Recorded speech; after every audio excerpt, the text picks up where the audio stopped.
ಹರೇ ಶ್ರೀನಿವಾಸ. ಸ್ನೇಹಿತರೆ, ಮಾಘಪುರಾಣದ 14ನೇ ಅಧ್ಯಾಯವನ್ನು ನಾವು ತಿಳಿಯೋಣಂತೆ. ನೈಮಿಷಾರಣ್ಯದಲ್ಲಿ ಮುನಿಗಳ ಕಲಹ. ನಾವು ದೇವತೆಗಳು ರಾಕ್ಷಸರು ಜಗಳವಾಡೋದನ್ನು ಕೇಳಿದ್ದೇವೆ. ಭೂಲೋಕದಲ್ಲಿ ರಾಜ್ಯಕ್ಕಾಗಿ ರಾಜ ಮಹಾರಾಜರುಗಳು ಜಗಳವಾಡೋದನ್ನು ನೋಡಿದ್ದೇವೆ. ಆಸ್ತಿಗಾಗಿ ಅಣ್ಣ ತಮ್ಮಂದರು ತಂದೆ ಮಕ್ಕಳು ಜಗಳವಾಡೋದನ್ನು ಕೇಳಿದ್ದೇವೆ, ನೋಡಿದ್ದೇವೆ. ಆದರೆ ಸರ್ವಸಂಗ ಪರಿತ್ಯಾಗಿಗಳಾದ ಮುನಿಗಳು ಕಲಹ ಮಾಡೋದನ್ನು ಕೇಳಿದ್ದೇಯಾ? ಹಿಂದೊಮ್ಮೆ ಮುನಿಗಳಲ್ಲಿ ಜಗಳವಾದದ್ದು ಉಂಟು. ಇದನ್ನು ಮಾರ್ಕಂಡೇಯ ಮುನಿಗಳು ನನಗೆ ಹೇಳಿದಾಗ ಕೇಳಿ ಆಶ್ಚರ್ಯವಾಯಿತು. ನನ್ನಂತೆಯೇ ನಿನಗೂ ಆಶ್ಚರ್ಯವಾದೀತು. ಈ ಕಥೆಯನ್ನು ಹೇಳುತ್ತೇನೆ ಕೇಳು ಎಂದು ಗೃತ್ಸುಮದನು ಜಹ್ನುವಿಗೆ ಹೇಳಲು, ಜಹ್ನು ಮುನಿಯು, ಮಹರ್ಷಿ, ಬೇಗನೆ ಹೇಳಿರಿ, ಜಗಳ ಉಂಟಾಗುವುದು ಹೇಗೆ? ಅದು ಪರಿಹಾರವಾದದ್ದು ಹೇಗೆ? ಕೇಳುವ ಕುತೂಹಲ ಉಂಟಾಗಿದೆ ಎಂದನು. ಗೃತ್ಸುಮದನು ಹೇಳತೊಡಗಿದನು. ಹಿಂದೆ ಗೋಮತಿ ನದಿ ತೀರದಲ್ಲಿರುವ ಪವಿತ್ರ ನೈಮಿಷಾರಣ್ಯದಲ್ಲಿ ಅನೇಕ ತಪಸ್ವಿಗಳು ವಾಸವಾಗಿದ್ದರು. ಒಮ್ಮೆ ಆ ಮುನಿಗಳು ತಮ್ಮ ತಮ್ಮ ಹಿರಿಮೆಗರಿಮೆಗಳನ್ನು ಹೇಳಿಕೊಳ್ಳುತ್ತಿದ್ದರು. ತಾ ಹೆಚ್ಚು, ನಾ ಹೆಚ್ಚು ಎಂದು ಹೇಳುತ್ತಿದ್ದಾಗ ಸ್ವಾಭಾವಿಕವಾಗಿ ವಾದ ಉಂಟಾಗಿ ಅವರ ನಡುವೆ ಜಗಳ ಉಂಟಾಯಿತು. ನೈಮಿಷಾರಣ್ಯದಲ್ಲಿ ಒಂದು ಪ್ರಶಾಂತವಾದ ವನ. ಅಲ್ಲಿನ ಆಹ್ಲಾದಕರ ವಾತಾವರಣದಲ್ಲಿ ಈ ರೀತಿ ಕಲಹ ಉಂಟಾದುದೇ ಪ್ರಮಾದವಾಯಿತು. ಮುನಿಗಳಲ್ಲಿ ಶ್ರೇಷ್ಠನಾದ ಭೃಗುಮುನಿಯು ತನ್ನನ್ನು ಸಮರ್ಥಿಸಿಕೊಳ್ಳಲು, ನಾನು ಸಕಲ ವೇದಗಳನ್ನು ತ್ರಿಮೂರ್ತಿಗಳನ್ನು ತಿಳಿದ ಜ್ಞಾನಿ, ತಪಸ್ವಿಗಳಲ್ಲೆಲ್ಲ ನಾನೇ ಶ್ರೇಷ್ಠ ಎಂದು ಹೇಳಿಕೊಂಡನು. ಭೃಗು ಸ್ವಾಭಾವಿಕವಾಗಿ ಮುಂಗೋಪಿ ಇದ್ದನು. ಅವನ ರಭಸದ ಮಾತುಗಳಿಂದ ಇತರ ಮುನಿಗಳು ಒಬ್ಬರ ಮುಖ ಒಬ್ಬರು ನೋಡಿಕೊಂಡರು. ಬಳಿಕ ಅಹಲ್ಯೆಯ ಪತಿಯಾದಂಥ ಗೌತಮನು, ಎಂದೆಂದಿಗೂ ಇದು ಸಾಧ್ಯವಿಲ್ಲ.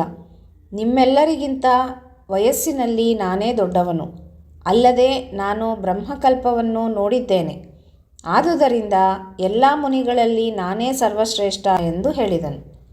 ಇದೇ ರೀತಿಯಲ್ಲಿ ಮಾಂಡವಲ್ಯ, ಗಾರ್ಗ್ಯ, ಭಾರದ್ವಾಜ ಮೊದಲಾದಂಥ ಮುನಿವರಣ್ಯರು, ನಾನು ವಿಧ ವಿಧವಾದಂಥ ಶಾಸ್ತ್ರಗಳನ್ನು ಓದಿಕೊಂಡಿರುವವನು, ನಾನು ಯೋಗಾಭ್ಯಾಸದಲ್ಲಿ ಪ್ರವೀಣನು, ನಾನು ಸಕಲ ವೇದಗಳನ್ನು ಕರತಲಾಮಲಕ ಮಾಡಿಕೊಂಡಿರುವವನು, ನಾನು ಆತ್ಮಜ್ಞಾನಿ, ನಾನು ಮಹಾವಿಷ್ಣುವಿಗೆ ಪರಮ ಪ್ರಿಯಕರವಾದವನು ಎಂದೆಲ್ಲ ಮಾತನಾಡುತ್ತಾ ಒಬ್ಬರಿಗೊಬ್ಬರು ವಾದಿಸುತ್ತಾ ದೊಡ್ಡ ಜಗಳಕ್ಕೆ ನಿಂತಿತು.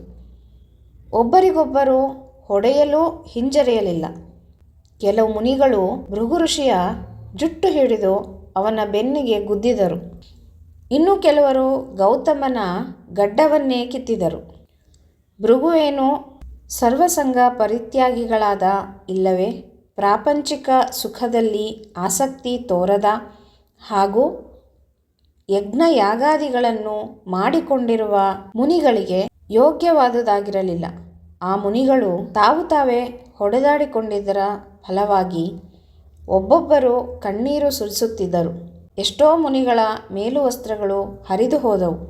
ಇವೆಲ್ಲ ನೋಡಲು ಒಂದು ಯುದ್ಧವೇ ಆಯಿತು. ಇವೆಲ್ಲ ಸಾಲದಾಗಿ ಅಲ್ಲಿಗೆ ಬಂದಂತಹ ತ್ರಿಲೋಕ ಸಂಚಾರಿಯಾದಂಥ ನಾರದ ಮುನಿಯು ಆ ಮುನಿಯನ್ನು ಹೊಗಳುತ್ತಾ, ನೀನು ಏನು ಕಡಿಮೆ, ನೀನು ಯಾವುದರಲ್ಲಿ ಕಡಿಮೆ ಎಂದು ಹುರಿದುಂಬಿಸುತ್ತಾ ಜಗಳ ಉತ್ಕರ್ಷಕ್ಕೆ ಏರುವಂತಾಯಿತು. ಜಗಳ ಆರಂಭವಾಗುವುದು ಬೇಗ, ಆದರೆ ಅದು ನಿಲ್ಲುವುದು ಕಷ್ಟ. ನಾರದರು ಮುನಿಗಳ ಕಲಹ ಪ್ರಕೋಪಕ್ಕೆ ಹೋದದ್ದನ್ನು ಗಮನಿಸಿ ಬೇಗನೆ ವೈಕುಂಠಕ್ಕೆ ಹೋದನು. ಮಹಾವಿಷ್ಣುವು ನಾರದನಿಂದ ವಿಷಯ ತಿಳಿದು, ಮುನಿಗಳು ಅಜ್ಞಾನವಶರಾಗಿ ಹೊಟ್ಟೆ ಕಿಚ್ಚಿನಿಂದ ಒಬ್ಬರಿಗೊಬ್ಬರು ಜಗಳವಾಡುತ್ತಿದ್ದಾರೆ. ಇದೆಲ್ಲ ಮಾಯೆಯ ಪ್ರಭಾವ. ಏನೇ ಇದ್ದರೂ ನಾವು ಈ ಮಹಾಮುನಿಗಳ ಕಲಹವನ್ನು ಬೇಗನೆ ನಿಲ್ಲಿಸಬೇಕು. ಸದಾ ಬಾಲಕರಾಗಿಯೇ ಇರುವಂಥ ಸನಕಾದಿ 4 ಮುನಿಗಳನ್ನು ಅಲ್ಲಿಗೆ ಕಳುಹಿಸಿಕೊಡುತ್ತೇನೆ. ಜೊತೆಗೆ ಮಾರ್ಕಂಡೇಯ ಮುನಿಯೂ ಹೋಗಲಿ. ಮಾರ್ಕಂಡೇಯ ಜ್ಞಾನಿ, ವಯೋವೃದ್ಧ. ಸನಕಾದಿ ಮುನಿಗಳಿಗೂ ಮಾರ್ಕಂಡೇಯನಿಗೂ ಹಾಗೂ ಜಗಳವಾಡುತ್ತಿರುವಂತಹ ಮುನಿಗಳಿಗೂ ವಾದವಿವಾದಗಳಾಗುತ್ತದೆ. ಆಗ ಏನಾಗುವುದೋ ನೋಡೋಣ, ನೀನು ಅಲ್ಲಿಗೆ ಹೋಗು ಎಂದು ಒಂದು ಪರಿಹಾರ ನೀಡಿದನು. ಶ್ರೀಹರಿಯ ಆಜ್ಞಾನುಸಾರ ಮಾರ್ಕಂಡೇಯನು ಸನಕಾದಿ ಮುನಿಗಳೊಂದಿಗೆ ನೈಮಿಷಾರಣ್ಯಕ್ಕೆ ಹೊರಟು ಬಂದನು. ಎಲ್ಲ ಮುನಿಗಳನ್ನು ತನ್ನ ಸಾಂತ್ವನ ಮಾತುಗಳಿಂದ ಶಾಂತಗೊಳಿಸಿದನು. ಜಗಳವು ನಿಂತಿತು. ಸನಕಾದಿ ಮುನಿಗಳು ಮಾರ್ಕಂಡೇಯನು ಬಂದಂಥ ಸ್ವಲ್ಪ ಹೊತ್ತಿನಲ್ಲೇ ಬಂದರು. ಆಗ ಮಾರ್ಕಂಡೇಯನು ಆ ಬಾಲಮುನಿಗಳನ್ನು ಸ್ವಾಗತಿಸಿ ಸತ್ಕರಿಸಿ ಅವರ ಪಾದಗಳಿಗೆ ನಮಸ್ಕರಿಸಿದನು. ಆಗ ಸನಕ ಸನಂದಾದಿಗಳು, ಸನತ್ಕುಮಾರ ಸನತ್ ಸುಜಾತ ಮುನಿಗಳು, ಮುನೀಂದ್ರ, ಇದೇನು ತಾವು ಮಾಡುತ್ತಿರುವುದು? ಈ ಎಲ್ಲ ಮುನಿಗಳ ಪೈಕಿ ಅತ್ಯಂತ ಕಿರಿಯರು ಈ 5 ವರ್ಷದ ಬಾಲಕರಿಗೆ ತಾವು ಸತ್ಕರಿಸಿ ನಮಸ್ಕರಿಸುತ್ತಿದ್ದೀರಲ್ಲ, ಇದು ಸರಿಯೇ? ಸಪ್ತ ಮಹಾಕಲ್ಪಗಳನ್ನು ಕಂಡಂಥ ನೀವು ಇಲ್ಲಿ ಎಲ್ಲರಿಗಿಂತ ಹಿರಿಯರು ಎಂದರು. ಶ್ರೀಹರಿಯ ಧ್ಯಾನದಲ್ಲೇ ಸದಾ ಇರುತ್ತಿದ್ದ ಸನಕಾದಿ ಮುನಿಗಳನ್ನು ಉದ್ದೇಶಿಸಿ ಮಾರ್ಕಂಡೇಯನು, ಸನಕಾದಿ ಮುನಿಗಳೇ, ನೀವು ಬ್ರಹ್ಮ ಮಾನಸಪುತ್ರರು. ನೀವು ಸದಾ ಕಾಲದಲ್ಲಿ ಶ್ರೀಹರಿ ಸಾನ್ನಿಧ್ಯದಲ್ಲಿ ಇದ್ದು ಹರಿನಾಮ ಸಂಕೀರ್ತನೆ ಮಾಡುತ್ತಿರುತ್ತೀರಿ. ಈ ಬಾಲ್ಯದಲ್ಲಿಯೇ 4 ಯುಗಗಳನ್ನು ಕಂಡಿರುವಿರಿ. 4 ಯುಗಗಳು ಹುಟ್ಟಿ ಅಂತ್ಯವಾಗುತ್ತಿರುವವು. ನಾನಾದರೂ ವಯಸ್ಸಿನಿಂದ ವೃದ್ಧನಾಗಿರಬಹುದು, ಆದರೆ ನಾನೇನೂ ಮಹಾಜ್ಞಾನಿಯಲ್ಲ. ಚಿರಂಜೀವಿಯಾಗಿದ್ದರೂ ಸುಮ್ಮನೆ ಕಾಲ ಕಳೆದು ಏನು ಪ್ರಯೋಜನ? ಜ್ಞಾನವಿಲ್ಲದ ವೃದ್ಧನಿಗೆ ಎಷ್ಟು ವಯಸ್ಸಾದರೇನು? ಕಲ್ಲು ನೀರಿನೊಳಗಿದ್ದಂತೆ, ಅದೇನು ಮೋಕ್ಷ ಹೊಂದುವುದೇ? ನೀವು ಹರಿಧ್ಯಾನ ನಿರತರಾಗಿದ್ದು ಶ್ರೀಹರಿಗೆ ಪರಮಪ್ರಿಯರಾಗಿರುವಿರಿ. ನಿಮ್ಮ ಹೃತ್ಕಮಲಗಳಲ್ಲಿ ಆ ಪರಮಾತ್ಮನು ಸದಾ ವಾಸವಾಗಿರುವನು. ಶ್ರೀಹರಿಗೆ ಪ್ರಿಯನಾದವನು ಪುಟ್ಟ ಬಾಲಕನಾದರೂ ವೃದ್ಧನಂತೆ ಪೂಜ್ಯನು, ಗುರು ಸಮಾನನು. ವಿಷ್ಣುವಿನ ದಿವ್ಯ ಚರಿತ್ರೆಯನ್ನು ಕೇಳುವವನು ಸಾಮಾನ್ಯ ಮನುಷ್ಯನಾದರೂ ಗೌರವಾನ್ವಿತನಾಗುತ್ತಾನೆ. ನೀವಾದರೂ ಹಗಲು ರಾತ್ರಿಗಳೆನ್ನದೆ ಯಾವಾಗಲೂ ಶ್ರೀಹರಿ ಧ್ಯಾನ ಪೂಜೆಗಳಲ್ಲಿ ನಿಮ್ಮನ್ನು ತೊಡಗಿಸಿಕೊಂಡಿರುವಿರಿ. ನಿಮ್ಮ ಜೀವನ ಸಾರ್ಥಕವಾದದ್ದು. ನಾನಾದರೂ ಶ್ರೀಹರಿಯ ಕಥೆಗಳನ್ನು ಆಲಿಸಲಿಲ್ಲ, ಶ್ರೀಹರಿಯನ್ನಾರಾಧಿಸಲಿಲ್ಲ. ಹೀಗಿರುವಾಗ ನಾನೆಷ್ಟು ಹಿರಿಯನು? ನಾನು ತಮ್ಮಲ್ಲಿ ನಡೆದುಕೊಂಡ ರೀತಿಯಲ್ಲಿ ಯಾವ ತಪ್ಪೂ ಇಲ್ಲ ಎಂದನು. ಮಾರ್ಕಂಡೇಯನು ಮಾತನಾಡಿದುದನ್ನು ಕೇಳಿದ ಕಲಹಪ್ರಿಯರಾಗಿದ್ದ ಮುನಿಗಳು ಒಬ್ಬರಿಗೊಬ್ಬರು ಮುಖ ನೋಡಿಕೊಂಡರು. ತಮ್ಮ ತಮ್ಮಲ್ಲೇ ಗೊಣಗಾಡತೊಡಗಿದರು. ಅವರಲ್ಲಿದ್ದ ಅಜ್ಞಾನ ಇನ್ನೂ ಮಾಯವಾಗಿರಲಿಲ್ಲ. ಮಾರ್ಕಂಡೇಯನು ಹೇಳಿದುದನ್ನಾಲಿಸಿದ ಸನಕಾದಿ ಮುನಿಗಳಿಗೆ ಮುನಿ ಹರಿಯನ್ನು ಕುರಿತು ಆಡಿದ ಮಾತುಗಳು ಪರಮಪ್ರಿಯವಾದವು.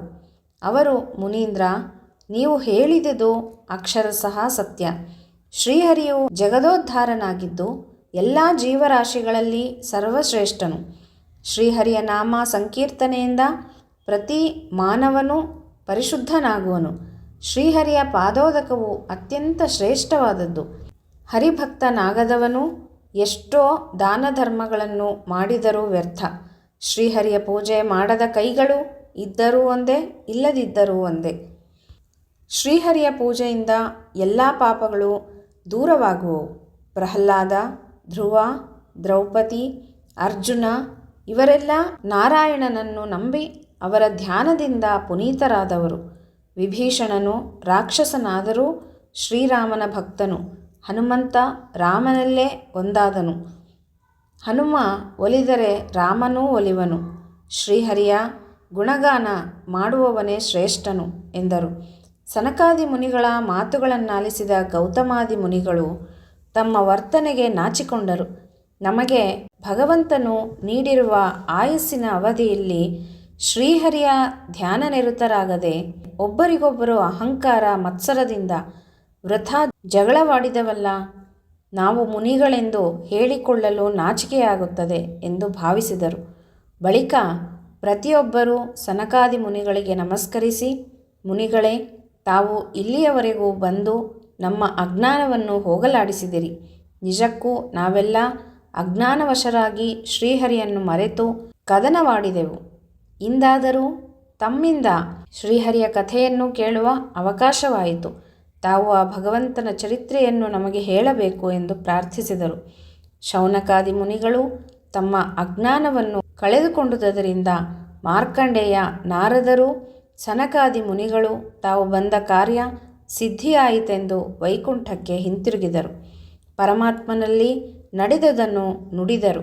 ಶ್ರೀಮನ್ನಾರಾಯಣನು ಸೂತ ಮುನಿಯನ್ನು ಕರೆಯಿಸಿ ನೈಮಿಷಾರಣ್ಯಕ್ಕೆ ಹೋಗಿ ಶೌನಕಾದಿ ಮುನಿಗಳಿಗೆ ಶ್ರೀ ಮಹಾವಿಷ್ಣುವಿನ ಕಥೆಯನ್ನು ಹೇಳಿ ಬರಲು ತಿಳಿಸಿದನು.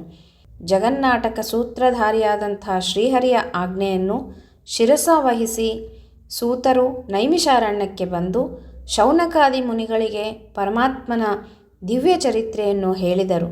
ಗೃತ್ಸ್ಮದನು ಜಹ್ನುವಿಗೆ ಮುನಿಗಳ ಕಲಹದ ಪ್ರಸಂಗವನ್ನು ತಿಳಿಸಿ, ಜಹ್ನು, ತಿಳಿದೆಯ, ಮಾಘ ಮಾಸಾಧಿಪತಿಯಾದಂಥ ಶ್ರೀಹರಿ ಎಲ್ಲರಲ್ಲೂ ಶ್ರೇಷ್ಠ. ಅವನ ನಾಮಸ್ಮರಣೆಯಿಂದ ಚಿಂತೆಗಳು ದೂರ, ಪಾಪಗಳೂ ದೂರ, ಭವಬಂಧಗಳಿಂದ ಬಿಡುಗಡೆ ಹೊಂದಲು ಶ್ರೀಹರಿಯ ನಾಮ ಜಪಿಸುವುದು ನಮಗಿರುವ ಸುಲಭೋಪಾಯ ಎಂದು ಹೇಳಿದರು. ಇತಿ ಶ್ರೀ ಮಾಘಪುರಾಣ 14ನೇ ಅಧ್ಯಾಯ ಸಂಪೂರ್ಣವಾಗಿದೆ. ಶ್ರೀಕೃಷ್ಣ ಅರ್ಪಣಮಸ್ತು.